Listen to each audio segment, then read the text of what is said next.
안녕하세요. 몽당연필입니다. 11월 18일 토요일 5시 54분입니다.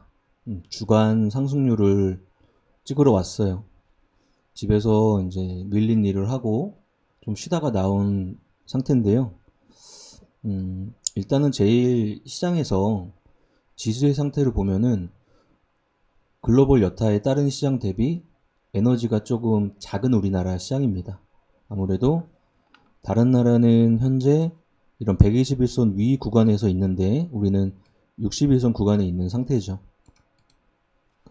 만약에 다우존스나 나스닥의 지수가 횡보한다거나 조정을 받는 위치가 나온다면 우리나라는 이번 텀에 여기가 아닌 요쯤에서 비슷한 움직임이 또 같이 나올 수도 있으니까 체크를 잘 해봐야 될 것 같습니다. 장세는 여전히 개별주 장세고요. 이 주 업종이라고 할 수 있는 뭐 반도체라든지 이런 업종들이 연속성을 보여주고 있지 않아서 오르고 내리고 하면서 전체적으로는 그 자리를 개별주들이 조금 채우고 있는 상황입니다.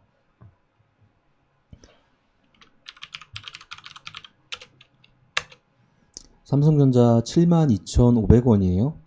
지금 위치가 만약에 박스에 대한 개념을 대입을 한다면 박스권의 상단 권역이기 때문에 이 자리에서 뚫는 걸 확인하든지 꺾이는 걸 확인하든지 하면서 전략에 대한 수정을 해야겠죠.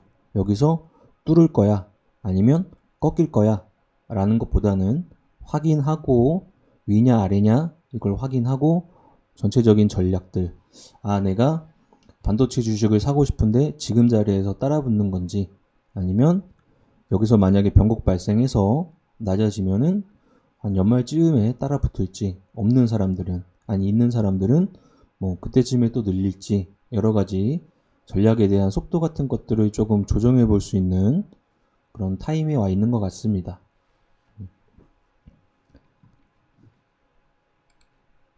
자, 일주일간의 상승률, 주간 상승률 탑 30인데요. 정치 관련주가 5개 정도, 반도체, 그 다음 2차전지가 있긴 하지만 이미지가 2차전지 이미지 애들이 아니고 개별주들이고요. 중간에 개별로 올라왔던 유전자 가위 관련주, 그 다음 제약바이오도 너무 작은 종목들, 자동차 부품주, 이래서 이런 거는 그닥 의미가 없는 움직임이라면 정치 관련주나 반도체 관련주 정도가 그나마 주간으로 봤을 때 몇몇 종목들이 있는 모습이네요. 보겠습니다. 일단은 주간 1등이니까 한번 체크해 보죠. 협진이란 종목인데요. 시가총액이 469억입니다. 굉장히 작은 저시총의 기계 업종의 종목입니다. 최대 주주는 CI테크인데요. CI테크 자체가 현재 경영권 분쟁이 붙어있는 상태니까 협진이란 종목이 원사업단으로 성장에 대한 매기로 올라오지는 않았을 것이라는 생각을 해볼 수 있을 것 같아요. 재무상에는 큰 특징이 없습니다. 전체적으로 매출액 대비 영업이익이 안 남는 구조라서, 그 다음 부채 비율이 낮고 유보율이 조금 더 있지만 완전한 안정성을 띠기에는 둘 사이 간격이 크진 않네요.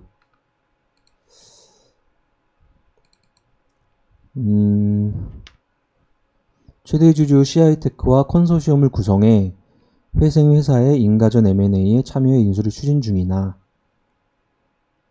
그러니까 회생회사의 인가전 M&A는 뭔가에 자기들이 돈을 들일 대상이라는 거죠.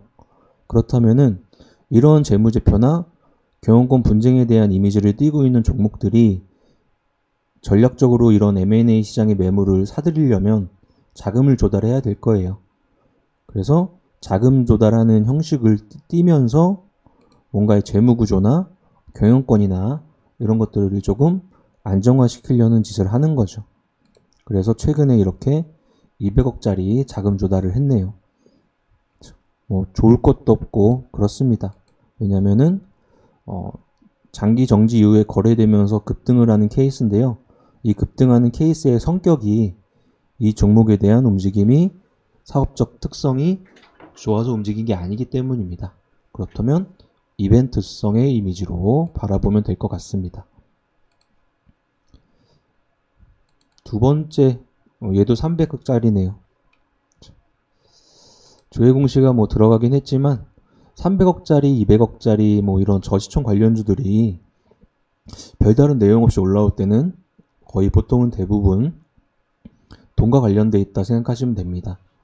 돈이 없는 회사가 올라왔으면 자금을 조달하면서 최대 주주가 변경하는 아니면 타법인을 출자증권을 취득하면서 신사업을 추진하는 이런 형식을 많이 띠기 때문에 보통 단기간 내에 급등을 했다가 사그라드는 케이스가 나오는 거죠.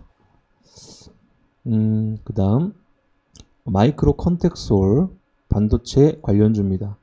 반도체 관련주 내에서 시총이 굉장히 작은 편에 속해요. 그나마 실적을 따박따박 벌고 있는 종목인데요. 부채 비율이나 유보를 봤을 때 안정적인데 이번 주 내내 많이 움직였습니다. 굉장히 많이 움직였고 시총이 그나마 많이 작아서 이번 주 50% 이상 움직였잖아요.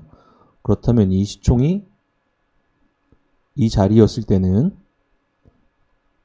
600억, 500억 그 정도 라인이었다는 거죠. 굉장히 급등을 많이 했었고요. 전체적인 추이를 보면은 저점을 올려붙이고 고점을 올려붙이면서 자기의 추세 속에서 이렇게 파도를 타면서 움직이는 종목이네요. 네, 이런 자리에서 이제 추가적으로 어떤 재료가 노출되는지에 따라서 추세를 한번 깨고 신고가 패턴을 가는지 아니면 회귀의 형식을 띠는지 한번 체크를 해봐야 되는 자리에 와 있습니다. 일단은 윗꼬리 한번, 윗꼬리 한번 두 번이 달렸기 때문에 상방에서 매물에 대한 이 매도세가 지속적으로 나오고 있는 상태네요. 웅진이란 종목은 2차전지 사업한다고 하면서 개별적으로 튀었고요. 태평양물산, DTN, CRO 이런 애들은 한동훈 관련주, 총선 관련 이야기들, 체시스도 마찬가지. 나라셀라는 온라인 와인 유통 사업자입니다. 우리나라에서 와인이나 맥주나 이런 주류에 관련돼서 온라인으로 유통할 수 있는 것들을 지금 검토에 들어간다 이런 뉴스가 이번 주에 나왔었어요. 그래서 주류와 관련된 애들이 작은 테마를 한번 움직였습니다. 그 다음 이런 애들 유전자 가위 나오면서 툴젠이나 마크로젠 이런 애들이 급등하는 모습 보여줬고요. 그 다음 반도체 관련주 TSE 그쵸? 다 한 두 개 정도의 종목 정도 빼면은 다 개별주 장세였습니다. 그리고 지금이 11월 중반을 넘어가고 있는 상태라서 지금부터 12월 구간에 주도 업종이 매기를 진짜 강력하게 달리면서 시장을 끌고 가는 모습보다는 개별주 장세로 판단하는 게 조금 더 확률적으로 높지 않을까 생각합니다.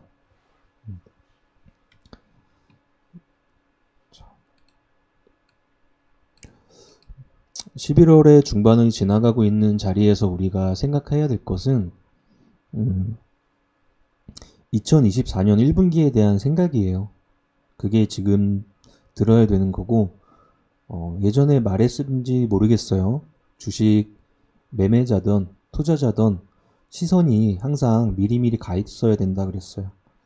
내년 1분기를 바라보고 있거나 내년에 6월을 바라보고 있거나 이런 식으로 시점의 이동이 공부를 안 하는 개인보다 훨씬 앞서 있어야지 현재 시장에서 움직이는 등락에 큰 유혹을 받지 않고 미리 준비를 한다는 거죠. 이런 질문을 던지는 거죠. 내년 2024년 6월이 되면 반도체 업종은 어떤 상태일까? 2차전지 업종은 어떤 상태일까? 건설 업종, 음식료 업종은 어떤 상태일까? 우리가 알 수는 없지만 그에 대한 가이드라인 정도는 산업 리포트 같은 곳에서 어느 정도 유추해 볼 수는 있죠. 지금 뭐 디램 가격이 먼저 돌고 낸드 가격이 이제 돌고 있어. 그러면 최소한 내년에는 반도체 메모리 가격에 대한 움직임이 지금보단 낫지 않을까. 지금 음식료 관련주들의 판가 인상이 또 일어나고 있어. 최근에 인플레이션이 조금씩 잦아드는 움직임이라면 원가는 조금씩 잡아들면서 이 판가와 원가 사이에 스프레드가 벌어져서 음식료 업종이 돈을 벌 수 있지 않을까? 지금 내년에 6월이 될지 언제가 될지 모르겠지만 금리 인하를 할 수 있을 것 같아. 그렇다면 금리 인하 때문에 많이 눌려있는 건설업종은 어떨까?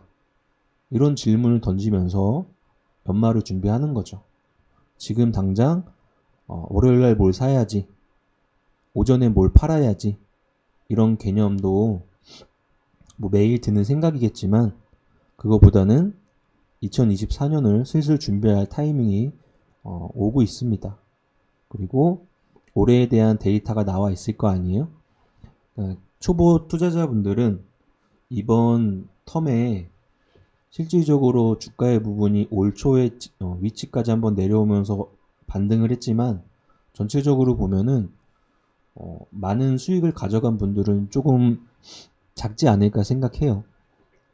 그리고 본인의 이제 기준이 잡히셨던 분은 내가 1년에 어느 정도의 목표치를 설정을 했는데 그걸 내가 얼마나 충당했지 하면서 체크할 타이밍이 오고 있다는 거죠.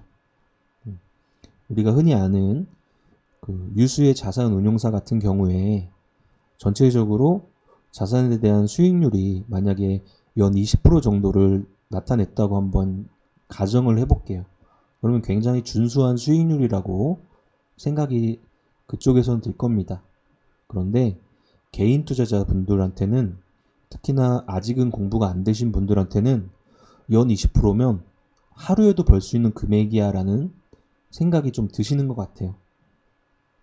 궁극적으로 우리는 본인이 가지고 있는 능력이나 노력 대비 맞는 목표치를 설정을 하고 거기서 연도가 넘어가면서 이거를 연속적으로 만들어야지 라는 게 궁극적인 목표인데 시장이 좋을 때는 벌다가 시장이 안 좋을 때는 까먹다가 이런 식으로 반복하다 보면은 전체적인 자산에 대한 크기는 크지 않은 채 시간만 보내는 그런 경험을 많이 하게 돼 있습니다. 그래서 남은 2023년도에는 본인이 지금 어떠한 속도감이나 어떠한 목표를 갖고 올해를 했는데 그에 대한 것들이 결과로서 어떻게 나왔는지에 따라서 수정을 해보고 내년을 준비를 잘 해야겠죠. 그리고 조금 이쪽에 비중이 높으신 분들, 업은 아니더라도 이쪽에 비중이 높게 하시는 분들은 더 타이트하게 한번 생각을 해봐야겠죠. 말 그대로 내 일상생활의 일부분을 여러 가지 시간이나 이런 부분들을 희생을 하면서 여기서 업을 높게 하고 있다면 그에 대한 데이터는 여타의 평균치보다는 높게 나와야 되니까 그것들도 한번 고민해 봐야 되는 타이밍이 오고 있습니다. 개별주 장세다. 그리고 지수의 위치는 글로벌 시장 대비 우리나라가 약한 편인데 글로벌 지수가 상승 탄력도를 조금 잦아들게 하고 있으니 우리나라도 저 정도 위치에서 잦아드는지 한번 체크를 해봐야 된다. 이게 시장에 대한 지수에 대한 지금의 생각이고요. 개별주는 열심히 매매하실 수 있는 능력이 있으신 분들은 지수나 이런 거 상관없이 매매하시면 되고 중장기 스윙이나 투자 쪽으로 비중을 옮기신 분들은 당연히 내년 준비를 하셔야 될 타이밍입니다. 그리고 본인이 가지고 있는 포트폴리오나 여러 가지가 조금 혼란스러움을 좀 근래에 겪으셨던 분들은 사무실로 주말이든 언제든 편안하게 상담하러 오시면 될 것 같습니다. 저는 이 근처에 있으니까 언제나 먼저 약속을 잡고 오시면은 편안하게 한번 커피 한잔 하시면서 본인의 상태랑 고칠 점 같은 것들을 한번 체크를 해보는 거죠. 종목이 너무 개별주라서 종목 이야기가 별로 없습니다. 시장이 시장인 만큼. 자, 다음 주는 지수 상승 탄력도가 떨어지는지 안 떨어지는지 체크해보자. 이걸로 이번 주간 탑30 시간을 마무리하면 될 것 같습니다. 이번 주 수고 많이 하셨고 많이 춥습니다. 이제 건강관리 잘 하시고 대신 나태해지지 마시고요. 푹 쉬시고 다음 주에 뵙겠습니다. 감사합니다.